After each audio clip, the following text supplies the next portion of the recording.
subscribe and press the bell icon to never miss any update. संरक्षणको महत्त्व र यस क्षेत्रमा नेपाल लगायत बालमुखीका उपलब्धिहरूबारे समीक्षा गर्नेछौँ। यहाँलाई स्मरण गराउँ, सन् 2010मा रसियाको सेन्ट पिटर्सबर्गमा बाघ पाइने विश्वभरका 13वटा राष्ट्रले बाघको जनसङ्ख्या 2022सम्म दोब्बर गर्ने प्रतिबद्धता जाहेर गरिएको दिन आज जुलाई 29लाई विश्व बाघ दिवसको रूपमा सन् 2022सम्म बाघको सङ्ख्या दोब्बर भई लक्ष्य प्राप्तिमा हामी सफल हुने कुरामा हामी विश्वस्त छौँ। बाटो काट्दाखेरि बाघलाई चाहिँ मारेको छ, काटिएको छ, गाडीले पनि हानेको छ एकातिर भनेदेखिलाई एकातिर चाहिँ नि कहिलेकाहीँ म्यान इटर बाघले पनि चाहिँ नि मानिसलाई आक्रमण गर्दछ। त्यसै कारण यो चाहिँ सम्बन्ध कसरी यसलाई कसरी समाधान गर्ने समस्याहरूलाई यसको लागि पनि हामीले एउटा त्यस हुनाले हाम्रो सम्माननीय प्रधानमन्त्री मात्रै भएर पर्याप्त हुँदो रहेनछ। यी सबै सन्दर्भमा यो भवनलाई म सम्झिरहेको छु। यो भवन पनि म प्रधानमन्त्री भएको पालामा यसको उद्घाटन मैले नै गरेको थिएँ भनेपछि यी सबै कुराले सम्भवतः मलाई पनि अझै ज्यादा यो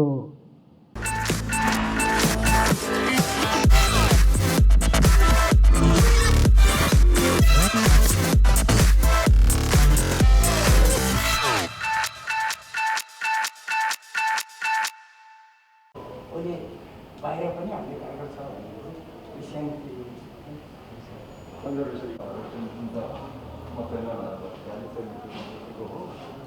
अनि यो चाहिँ यसको रेपोर्ट चाहिँ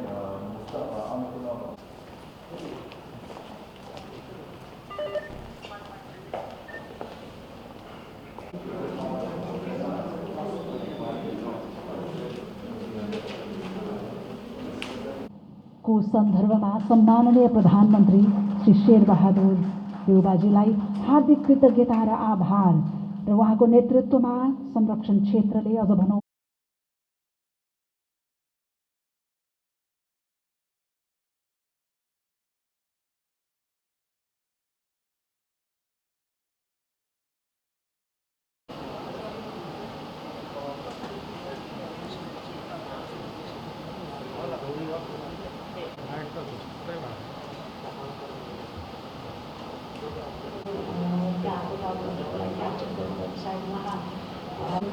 तारिखका दिन विश्व बाघ दिवस मनाइँदै गरेको क्रममा हामी भेला भएका छौँ। संरक्षणको महत्त्व र यस क्षेत्रमा नेपाल लगायत बालमुखीका उपलब्धिहरूबारे समीक्षा गर्नेछौँ। यहाँलाई स्मरण गराउँ, सन् 2010मा रसियाको सेन्ट पिटर्सबर्गमा बाघ पाइने विश्वभरका 13वटा राष्ट्रले बाघको जनसङ्ख्या 2022सम्म दोब्बर गर्ने प्रतिबद्धता जाहेर गरिएको दिन आज जुलाई 29लाई विश्व बाघ दिवसको रूपमा र समन्वयको आवश्यकतालाई पनि तत्काल रूपमा हामी सामु देखाइदिएको छ। आउनुहोस् यसै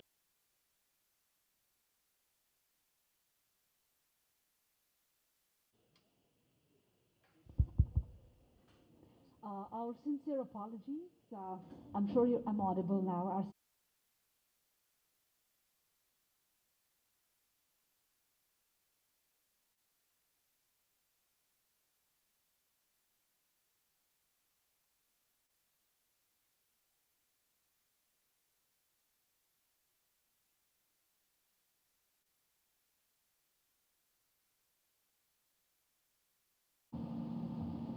नाम सुनेपछि मलाई पनि वास्तवमा यो धेरै टच गरेको छ कुराले।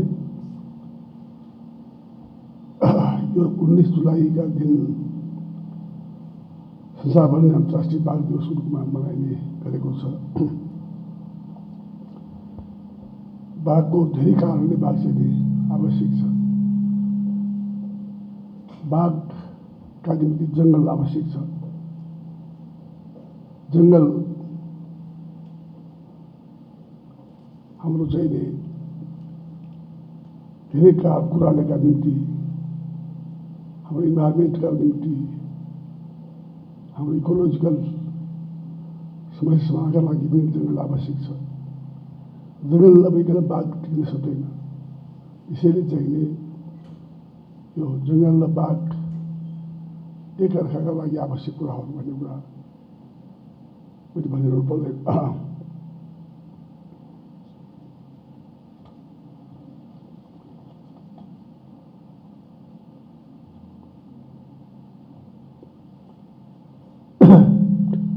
प्राकृतिक प्रणाली र खाद्य चक्रको सबैभन्दा माथिल्लो तहमा रहेको बाघ प्रजातिलाई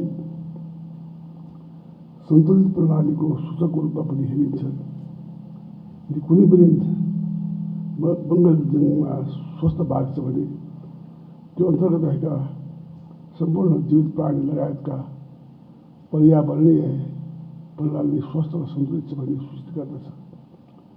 त्यसैले बाघको वासस्थान सुरक्षित राख्न हामीमा विशेष ध्यान दिनु आवश्यक छ। संसारमा बाघ पाइने 13वटा मुलुकहरूका प्रमुख सहभागिता रुसको सेन्ट पिटर्सबर्गमा 2010मा विश्व बाघ सम्मेलन भएको थियो। त्यो सम्मेलनमा नेपालले पनि बाघको सङ्ख्या 2022सम्म 121बाट दोब्बर बनाई 250 पुर्याउने प्रतिबद्धता जनाएको थियो। बाघको वासस्थानको सुरक्षा गर्न, चोरी निकासी एवं गैरकानुनी व्यापार नियन्त्रण गर्न ती मुलुकहरूले बाघको दिगो संरक्षणको तर्जुमा गरी कार्यान्वयन गरेको थियो। सन् 1918को गणना अनुसार नेपालमा बाघको सङ्ख्या 235 पुगेको छ। सन् 2022सम्म बाघको सङ्ख्या दोब्बर भई लक्ष्य प्राप्तिमा हामी सफल हुने कुरामा हामी विश्वस्त छौँ।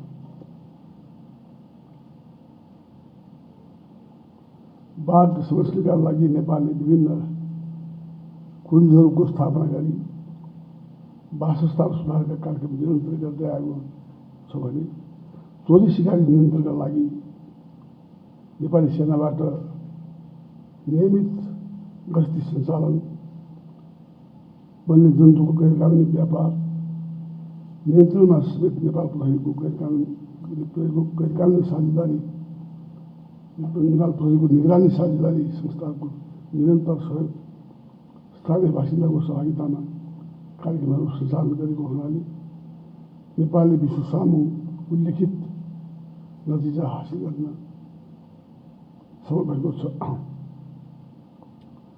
नेपालमा बाघ संरक्षण योगदान गर्ने सहयोगी संस्था एवं निकायलाई पनि धन्यवाद दिन चाहन्छु।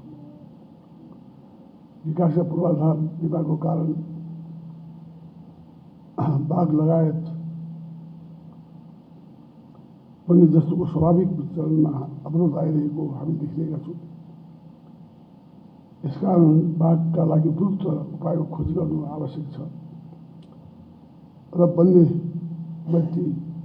वन्यजन्तु मैत्री पूर्वाधार निर्माणका आवश्यक मापदण्ड तर्जुमा गरी कार्यान्वयन गर्न नेपाल सरकार प्रतिबद्ध छ।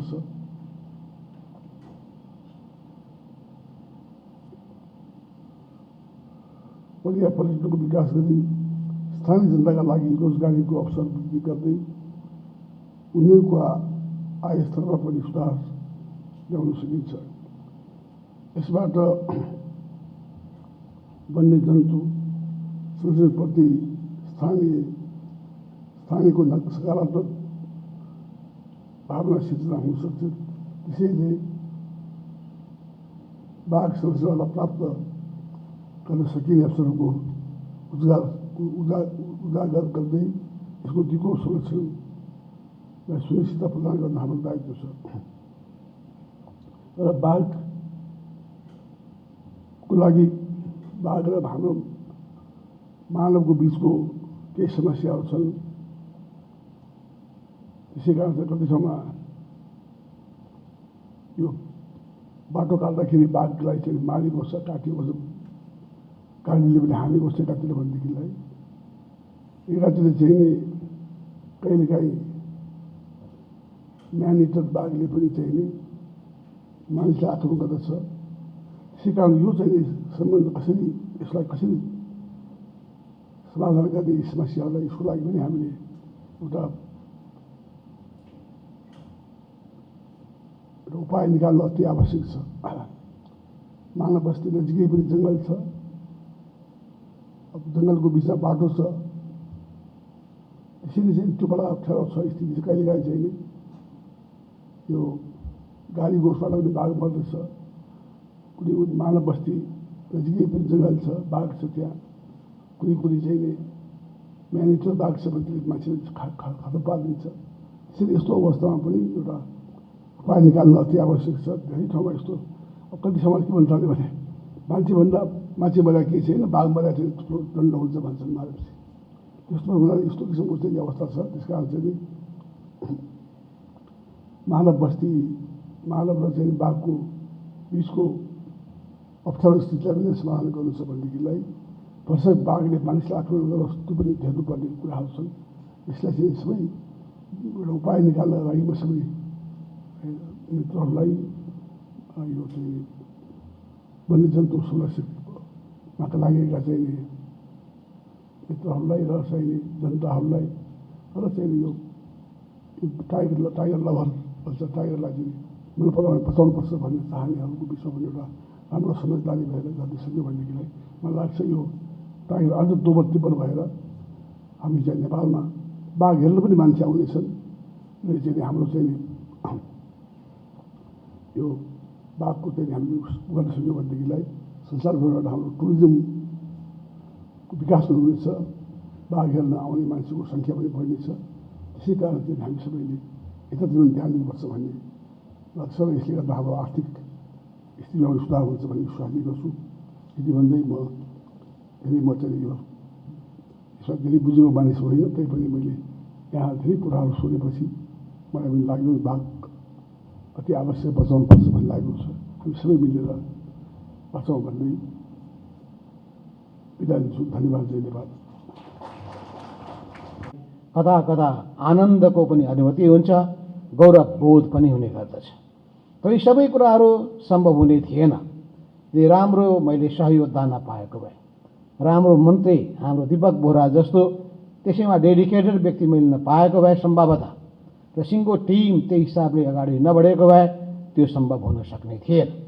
त्यस हुनाले हाम्रो सम्माननीय प्रधानमन्त्री मात्रै भएर पर्याप्त हुँदो रहेनछ, सहयोगीहरू पनि सहयोद्धाहरू पनि त्यस्तै काबिल चाहिन्छ, समर्पित चाहिन्छ र सृजनात्मक पनि चाहिन्छ। यस अर्थमा म सम्झिरहेको छु डिसेम्बर 4, 2009 मा जब हिस्टोरिक क्याबिनेट मिटिङको आयोजना गरिएको थियो काला पत्थरमा 5252 मिटर हाई बेस क्याम्प सगरमाथामा हामीले क्याबिनेटको बैठक गरेर विश्वको ध्यान आकर्षित गरेका थियौँ र विश्वका यो ग्लोबल वार्मिङको असर कसरी सबैभन्दा उच्च शिखर हिमालयमा परेको छ भन्ने कुरा गरेर हामीले सगरमाथा डिक्लेरेसन पनि जारी गरेका थियौँ।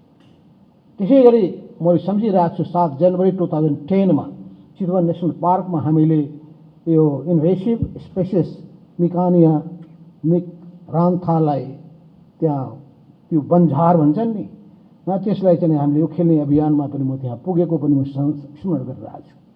त्यसै गरी म स्मरण गरिरहेको छु 13 डिसेम्बर 2009 मा UN क्लाइमेट चेन्ज कन्फरेन्स या समिट कोपेनहेगनमा म पुगेकोमा COP15 मा र त्यहाँ एउटा पहिलो मैले एउटा विषय उठाएको थिएँ कि अब आवश्यकता छ एउटा फोरम अफ माउन्टेनस कन्ट्रिज बनाउनका लागि। ग्रुप अफ 7 सुन्छौँ हामी, the group of mountains countries किन नहुने। त्यसो हुनाले त्यसको आह्वान गर्ने बित्तिकै त्यसले बहुत राम्रो रेस्पोन्स त्यहाँ मिलेको थियो।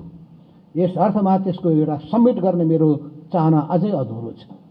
विश्वका हिमाली देशहरूको एउटा फोरम निर्माण गर्ने र हिमाली देशका समस्याहरू कस्ता हुने गर्दछन्, क्लाइमेट चेन्जमा त्यसले कतिको इम्प्याक्ट पर्दछ त्यसबारेमा छलफल गर्ने।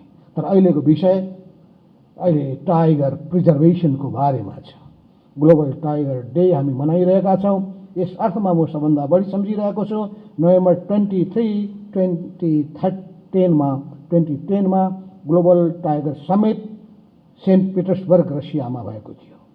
यहाँ first international tiger forum of heads of government World Bank and World wildlife fund, यो सबैको सहयोगमा हामीले त्यो आयोजना गरेका थियौँ र रुसका तत्कालीन प्रधानमन्त्री भ्लादिमिर पुतिन त्यसको मूल आयोजक हुनुहुन्थ्यो। त्यहाँ विभिन्न देशका सरकार प्रमुखहरूले भाग लिनुभएको थियो र त्यस सन्दर्भमा हामीले अनेक विषयमा कुरा गरेका थियौँ कि कसरी हाम्रो वातावरणको संरक्षण गर्न सकिन्छ र नेपालको सन्दर्भमा पनि हामीले चर्चा गरेका थियौँ कि 1970 को दशकदेखि हामीले चितवन नेसनल पार्कको हामीले सृजना गऱ्यौँ, कन्जर्भ गऱ्यौँ, म्यानेज गऱ्यौँ र यसरी विश्व हेरिटेज साइटको त्यसले मान्यता पायो, पहिलो नेसनल पार्कको रूपमा त्यो स्थापित भयो र हामीले टाइगर इकोलोजी प्रोजेक्ट कसरी अगाडि बढायौँ, टाइगर रिसर्चको कामलाई कसरी अगाडि बढायौँ र ती 13 देशका टाइगर रेन्ज कन्ट्रीका सबै नेताहरूको बिचमा हाम्रो राम्रो छलफल परामर्श भएको थियो र अहिले पनि जसरी national high level national tiger conservation कमिटीको अहिले हाम्रो प्रमुख हुनुहुन्छ, प्याट्रन हुनुहुन्छ हाम्रो प्रधानमन्त्रीज्यू, त्यो त्यतिखेरै मेरै पालामा नि निर्माण गरिएको थियो। त्यतिखेरै wild life crime control bureau त्यसको पनि त्यही बेलामा गरिएको थियो। अरू बारेमा धेरै चर्चा भइसकेको छ, ती सबै कुरालाई म दोहोऱ्याउन चाहन्न। त्यतिखेर 5 वर्षे 5 year tiger conservation action plan पनि अगाडि सारिएको थियो र त्यस सन्दर्भमा हामीले छिमेकी देश भारतसँग पनि चीनसँग पनि विभिन्न सन्दर्भमा हामीले सहमति सम्झौता पनि गरेका थियौँ र साउथ एसियन लेभलमा वाइल्ड लाइफ इन्फोर्समेन्ट नेटवर्कको पनि निर्माण गर्ने काम भएको थियो।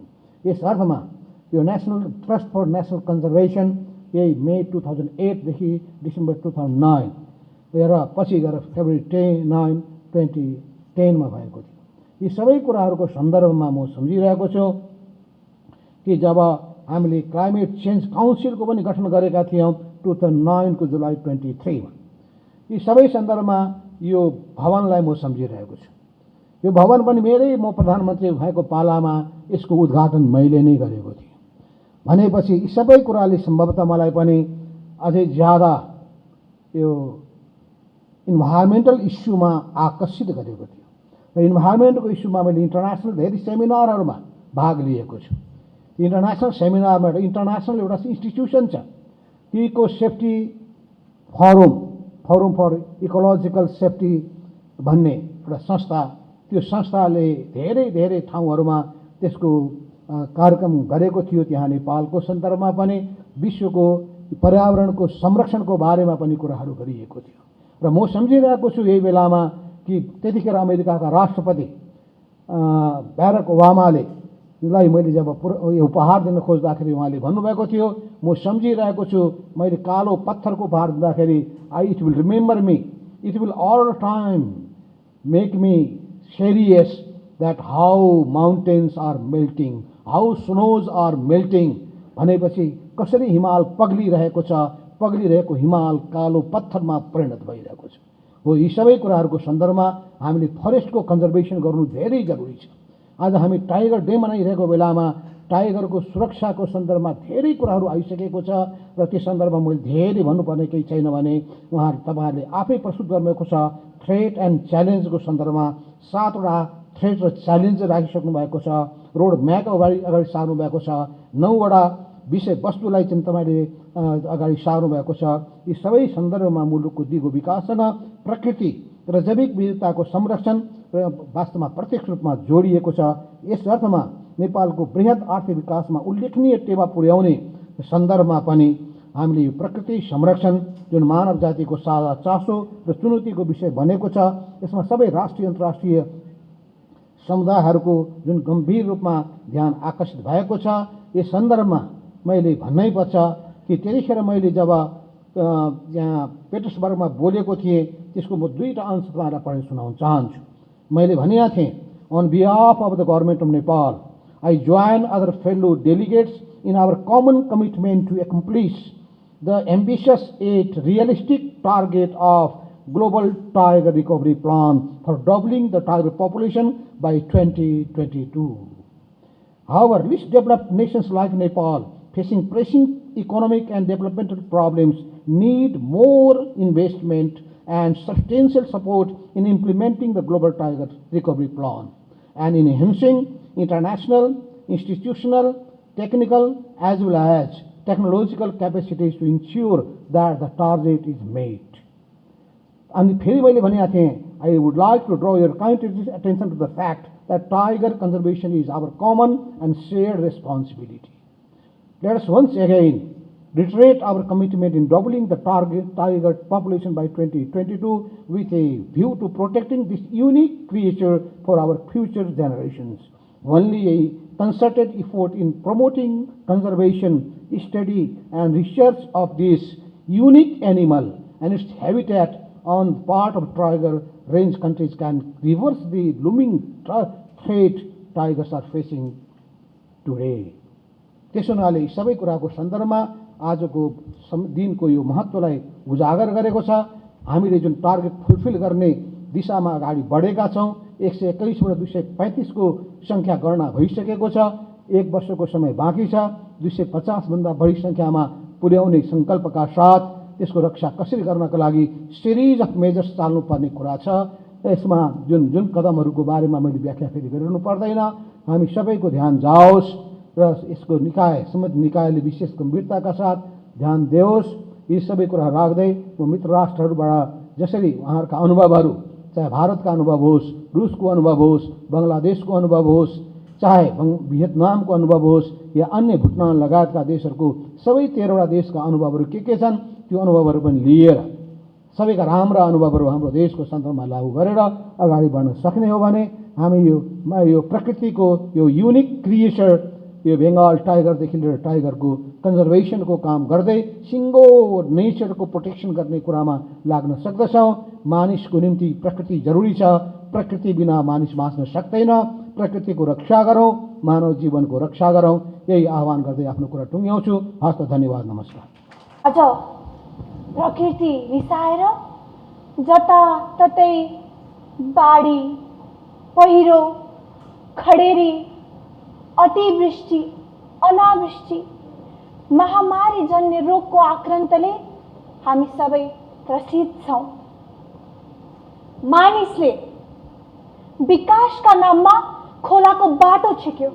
त्यही खोला रिसाएर गाउँ बगायो, शहर बगायो, वर्तमान बगायो, भविष्य बगायो, सपना बगायो। माटो निरीक्षण नगरी जताततै डोजर कुदाउँदा पहिरोको जोखिम बढेको छ। मानिसले नै जंगल अतिक्रमण गर्नाले दुर्लभ वन्य जन्तुहरूको आहारा खोसियो, वासस्थान मासियो। हुँदा उनीहरू लोप हुन बाध्य भए।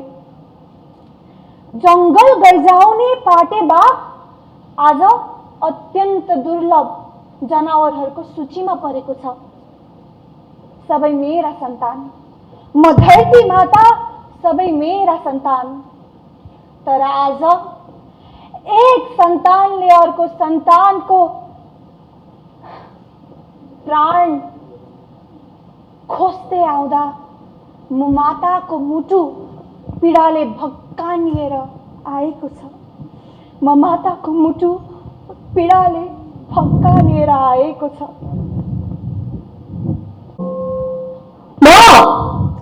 म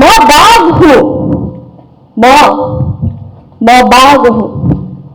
अदम्य साहस, अविचल शक्ति, अविराम गति, अचूक निशाना, निर्विवेक दृष्टि र अविचल आत्मविश्वासको एउटै आकार म सौन्दर्यको प्रतीक हूँ। म शक्तिको पुञ्ज हूँ। म स्वावलम्बन हूँ। म स्वाभिमान हूँ। म बाघ हूँ। मेरो देश जंगल, गुफा मेरो महल, विशाल पिपलको छहारी मेरो बारदली, मैदाने घाँस मेरो गलैचा, तेर्सिएको हाँगो मेरो पलैचा। यही मेरो सिंहासन, यही चल्छ मेरो जंगल राज, यही मेरो देश, यही मेरो समाज। मेरा यी फराकिला लङ्ग्रे पन्जा होइन कसैका प्राण हरणका लागि। मेरा यी दुर्वेद दारा र बङ्गारा होइन कसैको सबैको जीवन छिन्नका लागि। यी त हुन् मेरो शान र मेरो आत्माभिमान। मलाई मलाई कठोर र हिंसक ठानेर दुध काट्ने अबुझहरू तिमीहरूलाई थाहा छैन। बाघले घाँस खाँदैन, बाघले घाँस खाँदैन, अरूले मारेको सिनो खाँदैन। पारिस्थितिक प्रणालीको संरक्षकको बाघ। शिकार मेरो धर्म युद्ध, त्यसैले त छ नि मेरो युद्धको बेग्लै अनुशासन। हिँड्दिन म मुसा र खरायो, छुन्न म लोखर्के र बाठा। मलाई त चाहिन्छ म जस्तै मोटा घाटा र बलिया बाङ्गा।